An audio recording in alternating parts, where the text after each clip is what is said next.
গোপাল, এই গোপাল, আমার কথা শুনতে পাচ্ছিস? কে গো তুমি মেয়ে? আমায় ডাকছো কেন? উমা, তোকে ডাকবো না তো কাকে ডাকবো? তোর কাছেই তো আমি আসতে চাইছি গোপাল। তুমি আমার ঘরে আসবে? কিন্তু মা, আমি যে খুব গরিব, আমি কিভাবে তোমার সেবা করব মা? তুই আমায় যেভাবে সেবা করতে চাস, আমি সেভাবেই তো সেবা নেব। একটা কথা সব সময় মনে রাখবি, যে খায় চিনি যোগায় চিন্তামণি। আমি আসছি, আমি আসছি, আমি আসছি তোর কাছে। এসো মা, আমার যেরকম সাধ্য আমি সেইভাবেই তোমার আরাধনা করব। কি বলছো গো? কাকে আরাধনা করবে গো? কে আসবে? গিন্নি, মা আসছে। সে তো জানি, কিন্তু তুমি অমন করছো কেন? জানো গিন্নি, আমি স্বপ্ন দেখলাম মা আমার কাছে এসে বলছে আমি তোমার বাড়িতে আসবো, সামনে পুজো। তার মানে মা আমার কাছে এবার পুজো নিতে চাইছেন। আমরা কি করে পুজো করবো? আমাদের তো দিন আনার দিন খাওয়া। তা জানি না, মা বলেছেন যে খায় চিনি তার যোগায় চিন্তামণি। ইনি যদি সব ভার নেন তাহলে তো মিটেই গেল। হ্যাঁ গো, সময় তো আর বেশি নেই। না, চোখ বুঝলেই চলে আসবে। সকাল হতে দাও, মহারাজের কাছে গিয়ে বলবো সব। দেখি মহারাজ কি করেন। হ্যাঁ গো, এবার মেয়ে জামাইকে আনবে তো? হ্যাঁ গো, আনবো। আমি কালই খবর পাঠাবো, চিন্তা করো না।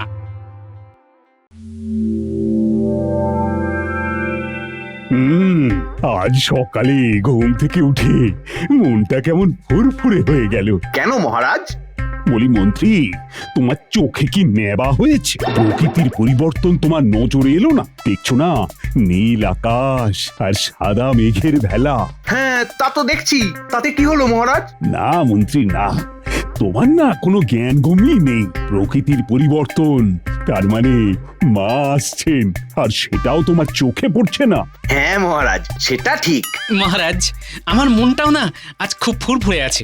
বাবা বাবা বা, তোমার মনে ফুরফুরে? বাহ বাহ বাহ, খুব ভালো খুব ভালো। মহারাজ, ভোর রাতে স্বপ্ন দেখে না ঘুম ভেঙে গেল। কি স্বপ্ন গোপাল? স্বপ্ন দেখলাম মা আসছেন, ত্রিনয়নী, সে কি দৃষ্টি, করুণা যেন ঝরে পড়ছে। আমাকে আমাকে বললেন, গোপাল আমি তোমার কাছে আসছি, তোমার ঘরে। তাই নাকি? মার জায়গা পেলেন না, তোমাকে স্বপ্নে দেখা দিলেন? বাবা! হে হে, মহারাজ মাথার উপরে আছে, তারপরে আমি আছি, সেনাপতি আছে, এত সব লোককে ছেড়ে মা তোমার কাছে এলো। কি করব মন্ত্রী মশাই, যদি মা তার সন্তানের ঘরে আসতে চেয়ে আগাম স্বপ্নে জানিয়ে দেন, তবে আমি কি করব? বইছে বুকে গরম রক্ত, গোপাল মায়ের চরম ভক্ত। তাহলে গোপাল, তোমার ওই ভাঙা বাড়িতে মা আসছে। ভালো, তুমি চেয়ে নিও। জানো তো, না চাইলে কেউ কিন্তু কিচ্ছু দেয় না। আর এই মায়ের বাহানা করে আমাদের কাছে কিছু চেয়েও না, আগে থেকে বলে দিলাম। আপনাদের কারো কাছে কিচ্ছু চাইবার নেই, শুধু একটা কথাই বলার আছে। মায়ের যে পুজো আসছে, ওই পুজোর দিনে আপনারা সবাই আমার ঘরে মায়ের পুজোয় আসবেন। তোমার সাহস তো কম নয়। তুমি মহারাজের মহাপুজো ছেড়ে আমাদের তোমার পুজোয় যেতে বলছো? মহারাজ, মহারাজ শুনুন, আপনার প্রিয় গোপালের কথা শুনুন।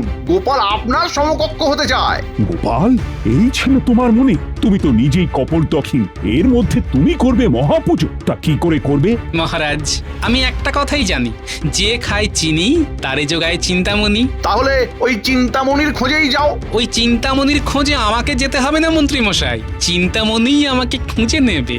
বাবা, এত বড় কথা! চিন্তামণি তোমাকে খুঁজে নেবে? তার মানে তুমি আমাদের সকলের চেয়ে বড় ভক্ত, কি তাই তো? মহারাজ, বড় ছোট বলতে পারবো না, শুধু এটুকু বলতে পারি মা আমাকে স্বপ্নে দেখা দিয়ে বলেছেন তোমার কোনো চিন্তা নেই। এই এই তোমার এই ঔদ্ধত্য আমি একেবারেই বরদাস্ত করব না। তুমি তুমি এখন আসতে পারো। আসতে পারি মানে? তুমি এত বোঝো আর এটা বুঝতে পারলে না যে তুমি এখন আসতে পারো মানে তুমি বরখাস্ত হলে? যাও যাও, দেখো কোন চিন্তামণি তোমাকে বাঁচায়। তাহলে আমি আসি মহারাজ, প্রণাম নেবেন। যাবার আগে একবার রানীমার সাথে দেখা করার অনুমতি দেবেন মহারাজ। ঠিক আছে, তোমাকে শেষবারের মতো রানীমার সাথে দেখা করার অনুমতি দিলাম। আর একটা কথা কান খুলে শুনে রাখো, পুজো হয়ে গেলে এই কৃষ্ণনগর থেকে তুমি চিরকালের মতো চলে যাবে। মনে থাকবে মহারাজ। মহারাজ, গোপালের এই কাজ মোটেও সমর্থনযোগ্য নয়। আমরা সবাই পড়ে রইলাম আর মা স্বপ্ন দিতে গেল কিনা গোপালকে। কি জানি মা যে কখন কার পেছনে দাঁড়ায়, মায়ের লীলা বোঝা বড় দায়।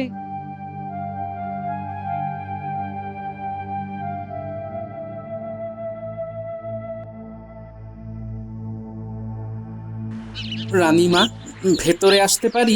কে? এসো এসো। প্রণাম রানীমা। বলো গোপাল, কি খবর? এখন তো তোমার রাজপ্রাসাদে থাকার কথা, তুমি এখন আমার কাছে কেন? আমি আজ থেকে কর্মচ্যুত রানীমা। মহারাজ আমাকে বরখাস্ত করেছেন। সে কি, কেন? আমিও ঠিক বুঝতে পারলাম না রানীমা, শুধু একটা সত্যি কথা বললাম, সেই সত্যি কথাটা কেউ মেনে নিতে পারলো না রানীমা। সত্যি কথা? কি সত্যি কথা গোপাল? রানীমা, কি বলবো, আজ ভোর রাতে না মা আমার স্বপ্নে এলো। স্বপ্নে মা? হ্যাঁ রানীমা, আজ ভোর রাতে আমি স্বপ্ন দেখলাম মা আসছেন আমার বাড়ি, আমার কাছে পুজো নিতে। এই এই ভালো খবরটা মহারাজের কাছে বলতেই মহারাজ আর মন্ত্রীমশাই আমাকে নিয়ে অনেক রঙ্গ করলেন। তারপর মহারাজ বললেন যে আজকে এই মুহূর্ত থেকে আমি যেন আর তোমার মুখ না দেখি। মহারাজ এ কথা বললেন? আমায় শুধু পুজোর কটা দিন এখানে থাকতে দিয়েছেন রানীমা। আমি আপনার কাছে একটা আর্জি নিয়ে এসেছি। কিসের আর্জি? তোমার সব আর্জি আমি অনুমোদন করব, বলো।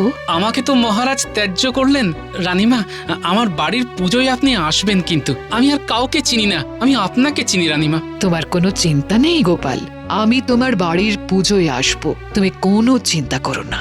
আমি ধন্য রানীমা।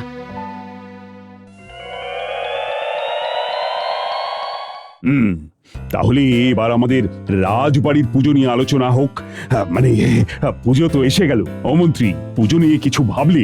ভাবার আর কিছুই অবশিষ্ট নেই, সব কাজ তো প্রায় শেষ। কাজ তো শুরুই হলো না, এর মধ্যে শেষ হয়ে গেল। কিছু কিছু কাজ শুরু হওয়ার সাথে সাথেই শেষ হয়ে যায়। এই যে মন্ত্রী, তোমার ভুলভাল কথা থামাও তো। যেটা বললাম সেটা শুধু মাথায় রাখো। এবারে কিন্তু গোপাল নেই, আর গোপাল নেই যখন তোমাকে অনেক দায়িত্ব নিতে হবে। ঠিক আছে মহারাজ, আমি সব কাজ একা হাতে সামলে নেব। আপনি দেখবেন এবারের পুজো সবচেয়ে ভালোভাবে হবে।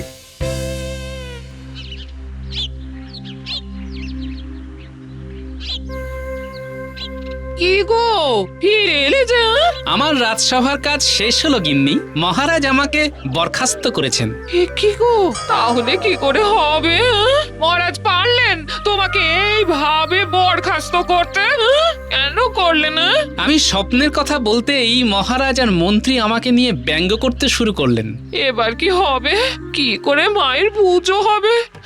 আমি তো ওই নিয়ে কিচ্ছু ভাবছি না, আমার মাথায় শুধু একটা কথাই ঘুরছে, যে খায় চিনি তারে যোগায় চিন্তামণি। বাবা, বাবা এসে গেলাম। খুব ভালো করেছো বাবা জীবন, খবর দেওয়ার আগেই চলে এলে। কালই তোমাদের খবর পাঠাবো বলে ভাবছিলাম, দেখো আজই তোমরা চলে এলে। আচ্ছা, মাথায় ওই বস্তার মধ্যে কি আছে? নারকোল আছে বাবা, এবার আমাদের নারকোল গাছে প্রচুর নারকোল হয়েছে বাবা। বাবা খুব ভালো করেছো। ঘরের ভেতরে যাও, ঘরের ভেতরে যাও, এই বিশ্রাম নাও। হ্যাঁ, উফ, এই দিনটার জন্য কতদিন অপেক্ষা করেছি। গোপালবিহীন রাজসভা, আহা আহা। মন্ত্রী মশাই, আমাদের তো রাজসভাতে একটা পদ খালি হলো, তো গোপালের জায়গায় কাকে নেওয়া যাবে সেটা কিছু ভাবলেন? সবে তো গেল, একটুখানি সবুর করো। আর মানে গোপালের এবার আর কোনো বাঁচবার উপায় নেই। এই প্রথম কৃষ্ণনগর রাহু মুক্ত হলো। শোনো, আমাদের একমাত্র কাজ এবারে রাজবাড়ির পুজোটা ঠিক করে উতরে দেওয়া, আর গোপালের পুজোটাকে ভন্ডুল করতে হবে। আচ্ছা, এই গোপালের পুজো ভণ্ডুল করতে গেলে আমাদের কি করতে হবে? গোপালের ওপর নজর রাখতে হবে। আমি আজই বটা ঘটার কাছে যাচ্ছি, গোপালের সব খবর পুঙ্খানুপুঙ্খ আমার চাই। আপনি কি এক্ষুনি যাবেন? হ্যাঁ, বটা ঘটার কাছে আমাকে যেতেই হবে। ঠিক আছে, আপনি যান, বেশ ভালো করে একটা শিক্ষা দিতে হবে। কি খবর হলো কাল জানতে পারবো। হ্যাঁ, কাল সব জানাবো, চলি।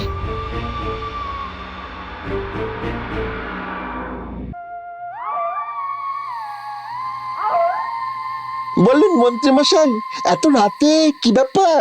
তোদের এবার বিশেষ কিছু করতে হবে না, শুধু শুধু নজর রাখতে হবে কার উপর নজর রাখতে হবে? গোপালের ওপর।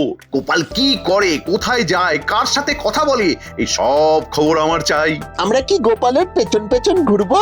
অনেকটা তাই। তোদের সারাদিন গোপালের ওপর নজর রাখতে হবে। গোপালকে নাকি মা স্বপ্ন দিয়েছে। গর্ভধারিণী মা? না না, মা দুর্গা ভোর রাতে স্বপ্ন দিয়ে বলেছেন উনি নাকি এবার গোপালের বাড়িতে আসছেন। এটা তো খুব হাসির কথা।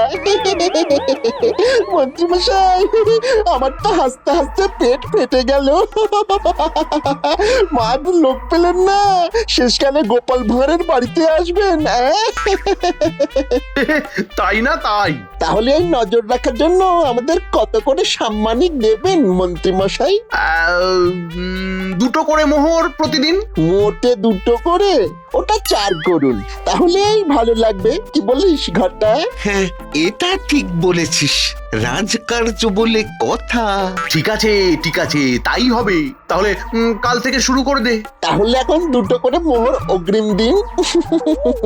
উফ, ও ঠিক আছে, এই নে, এই শেষ। আর তোদের সাথে কাজ করব না।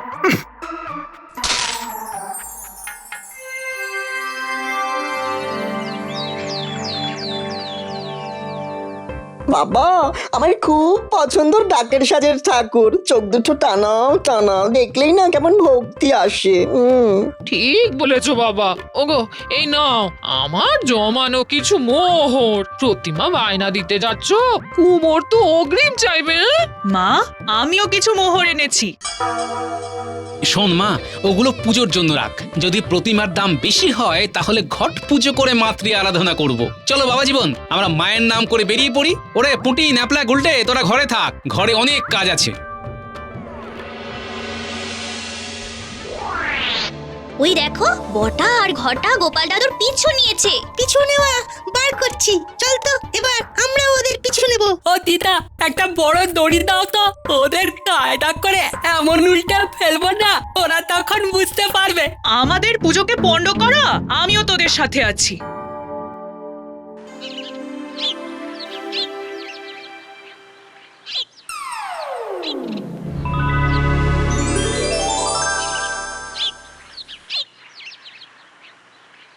হ্যাঁ গো, ভালো মানুষের ছেলে, তোমরা আমায় একটা ঠিকানা বলে দেবে? উফ, আমরা এখন খুব ব্যস্ত, কাজে আছি, এক মুহূর্ত চোখ সরানোর উপায় নেই। তবু বললো, গোপাল ভাঁড়ের বাড়িটা কোথায় একটু বলতে পারবে? গোপালের বাড়ি যাবে কেন? আমার খুব দরকার। ভুল রাস্তা দেখিয়ে দে। ঠিক বলেছিস, গোপালের বাড়ি যাবে। গোপাল তো ওই দিকে থাকে। তুমি যে রাস্তা দিয়ে এসেছো ঠিক সেই রাস্তা ধরে হাঁটতে থাকো, একটু হাসতে হবে আর কি। তোমরা ঠিক রাস্তা দেখিয়ে দিয়েছো তো? হ্যাঁ গো, এগিয়ে যাও, একদম নাক বরাবর। ধন্যবাদ বাবারা, তোমরা খুব ভালো মানুষ। সেটা তো আমরা জানি যে আমরা ভালো মানুষ। চলি গো। যাও যাও বাছারা, তোমাদের দুজনের চোখে ধুলো পড়ুক।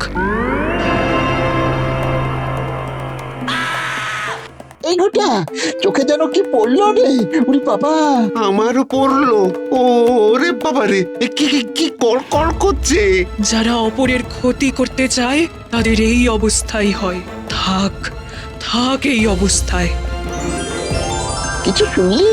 ওরে ওরে, আমাদের মা শিক্ষা দিয়ে গেলেন। মা, মাগো মাগো, আমাদের অপরাধ ক্ষমা করো মা, মাগো ক্ষমা করো। তোদের সব অপরাধ ক্ষমা করে দেব। গোপালের পা ধরে ক্ষমা চা, আর গোপালের বাড়িতে আমার পুজোয় তোরা হাত লাগা। গোপাল গোপাল এক্ষুনি আসছে, গোপালের কাছে ক্ষমা চা, দেখবি চোখের সব জ্বালা কমে যাবে। এই দেখে যা, দেখে যা, বটা ঘটা কি অবস্থায় আছে দেখ। এই, তোমরা কি দুজনে এখানে দাঁড়িয়ে দাঁড়িয়ে কানামাছি খেলছো? আমরা গোপাল দাদার ক্ষতি করতে চেয়েছিলাম। মা আমাদের শাস্তি দিয়েছেন। আমরা গোপাল দাদার পুজোতে কাঁধে কাঁধ লাগিয়ে সাহায্য করবো। হুরি বাবারি, চোখে খুব জ্বালা হচ্ছে। গোপাল দাদা কোথায়? ওই তো বাবা আসছে। কিরে, এখানে সবাই দাঁড়িয়ে কি করছিস? আরে গুলটে, তোর হাতে দড়ি কেন? গোপাল দাদু, তুমি আর দাদা বাবু দুজন মিলে যখন কুমোরের কাছে ঠাকুর বায়না দিতে যাচ্ছিলে তখন এরা লুকিয়ে তোমাদের পিছু নিচ্ছিল। তখন গুলটে বলল একটা দড়ি দিয়ে বাঁধবো, তাই হাতে দড়ি। গোপাল দাদা তুমি আমাদের ক্ষমা করো, মা আমাদের খুব শিক্ষা দিয়েছেন। হ্যাঁ আমাদের চৈতন্য হয়েছে, আমরা আর কারো ক্ষতি করব না। মন্ত্রীমশাই আমাদের দিয়ে খারাপ কাজ করাতে যাচ্ছিল, মা যার কাছে বাঁধা পড়েছে তার ক্ষতি করে এমন সাধ্য কার আছে? আমাদের ক্ষমা করে দাও। চোখে অসহ্য যন্ত্রণা হচ্ছে, তুমি ক্ষমা না করলে আমাদের এই চোখের যন্ত্রণা কমবে না। তোমার পুজোয় বাঁশপোতা থেকে বিসর্জন অবধি আমরা তোমার সঙ্গে ছায়ার মতো আছি। হ্যাঁ আমি তোমাদের ক্ষমা করলাম। এই ঘরটা এই দেখতে পাচ্ছি রে। আমিও। গোপাল দাদা চলো, আজ থেকে তোমার বাড়ি হলো আমাদের ঠিকানা। দাঁড়া, তার আগে একটা কাজ আছে। আগাম যে মোহরগুলো নিয়েছিলাম সেগুলো মন্ত্রীমশাইয়ের হাতে ফিরিয়ে দেব। হ্যাঁ তুই যা, আমি গোপাল দাদার সাথে যাই, পুজোর কাজ শুরু করে দি। ঠিক আছে, আমি রাজসভায় গিয়ে রাজামশাইয়ের সামনে মন্ত্রীমশাইয়ের হাতে এই 4টে মোহর ফেরত দিয়ে গোপাল দাদার বাড়িতে আসছি। কেমন? ঠিক আছে, যা তাড়াতাড়ি আয়, মায়ের মণ্ডপটা বাঁধতে হবে না? ওটা কি আমার আর জামাইয়ের দ্বারা হবে বলতো? এই আমি ছুটে যাচ্ছি আর দৌড়ে আসছি। প্রতিমা পছন্দ হয়ে গেছে রে। আরে কোমর তো যত সামান্য মজুরি নিল, বুঝলি? সব মায়ের ইচ্ছে। স্বপ্নাদেশ যখন দিয়েছেন তখন উনি সব করিয়ে নেবেন। তা বলে আমাদের হাত গুটিয়ে বসে থাকলে চলবে না। চলো সব।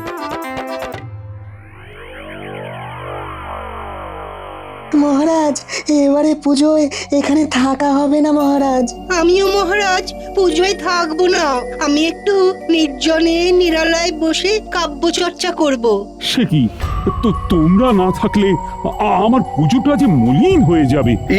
যেহেতু গোপাল নেই সেহেতু তোমাদেরও থাকতে সমস্যা হচ্ছে, তাই না বিজ্ঞানী? আপনি এতক্ষণে আসল কথাটা বলেছেন মন্ত্রীমশাই। সত্যি আমি আর সভাকবি স্বেচ্ছায় এই কৃষ্ণনগর ত্যাগ করব মনে করেছি। মন্ত্রী মশাই, বটা আপনার সাথে দেখা করতে চায়। বটা একা এলো কেন? কি আবার হলো রে বাবা? ঠিক আছে, পাঠিয়ে দাও। আচ্ছা, বিজ্ঞানী আর সভাকবি আমার পুজোয় থাকতে চায় না, তা আর কে থাকতে চায় না? রাজ জ্যোতিষী? আপনি নিশ্চিন্তে থাকুন মহারাজ, আমি আপনার মহাপূজায় আছি। আমিও আছি মহারাজ। আমি ওই পুজো যাতে সুন্দরভাবে সুসম্পন্ন হয় তার জন্য তৎপর থাকবো। বল, কি প্রয়োজন বল। আপনি গোপালের উপর নজরদারি করার জন্য আমাদের দুজনকে যে আগাম মোহর দিয়েছিলেন না, সেটা ফেরত দিতে এসেছি। এই নিন। আমরা এই পাপ কাজ আর করব না মহারাজ। গোপাল দাদা সত্যি মায়ের আশীর্বাদ পেয়েছে। আমরা আজ থেকে গোপাল দাদার সাথে গোপাল দাদার বাড়িতে থেকে গোপাল দাদার পুজোতে আনন্দ করব। এর মানেটা কি হলো? মানেটা হলো আমরা দুজন আর আপনার সাথে নেই।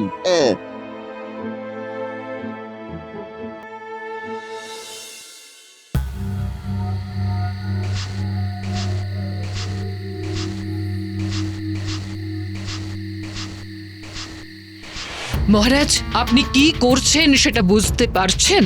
না না না, আমি বুঝতেও চাই না। তার মানে আপনি আপনার ভুল স্বীকার করবেন না? কিসের ভুল? মহারাজ কৃষ্ণচন্দ্র কোনো ভুল করে না। এটা আপনার অহংকার।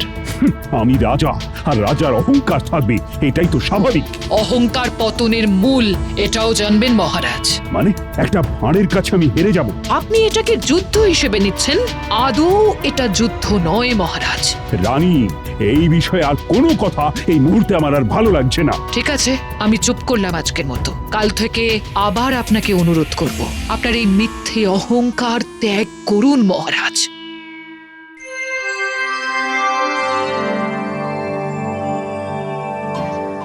কাল দেবীর বোধন, কিভাবে যে সব কাজ সারা হয়ে গেল ভাবতেও কিরকম অবাক লাগছে। বাবা, এটা তো আপনারই কথা, যে খায় চিনি যোগান চিন্তামণি। যা বলেছো জামাই, দেখলে না মা কিভাবে আমাদের দিয়ে কাজ করিয়ে নিল। এখনো একজনের জন্য মনটা ভীষণ খারাপ, বুঝলি? কার জন্য বাবা? রানীমার জন্য।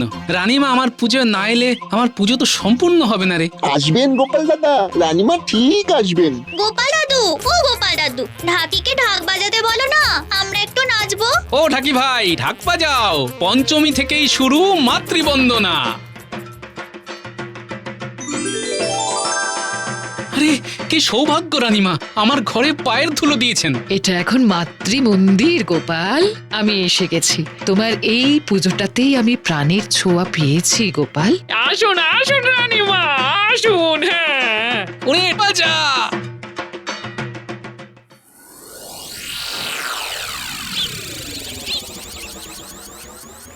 না না না, এইরকম প্রাণহীন পুজো কখনো হয়নি, কখনো না। তোমার এত অহংকার কৃষ্ণচন্দ্র। কে? আমি, ভালো করে চেয়ে দেখো। আমি তোমার এখানে শুধু মাটির মূর্তি, যাতে প্রাণ নেই। তুমি কিছু স্তাবক নিয়ে বসে আছো, যারা তোমার সুখের বন্ধু। তোমার দুঃখে তারা তোমার কাছে থাকবে না। ভাবো ভাবো কৃষ্ণচন্দ্র, ভাবো। আমি বুঝেছি মা। মন্ত্রী, সেনাপতি, সবাই চলো চলো। কোথায় যাবেন মহারাজ?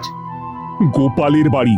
কিন্তু মহারাজ, এখানে তো মা এখানে নেই, মা আছেন গোপালের বাড়ি। মা মা আমার কাছে এসেছিলেন। মা, মা গো, আমায় তুমি ক্ষমা করো। আমি বুঝতে পারিনি, অহংকারেতে মত্ত ছিলাম। রানী, রানী তুমি ঠিক, আমি ভুল। গোপাল, ও গোপাল, তুমি আমার কাছে এসো। তুমি তুমি আমায় ক্ষমা করো।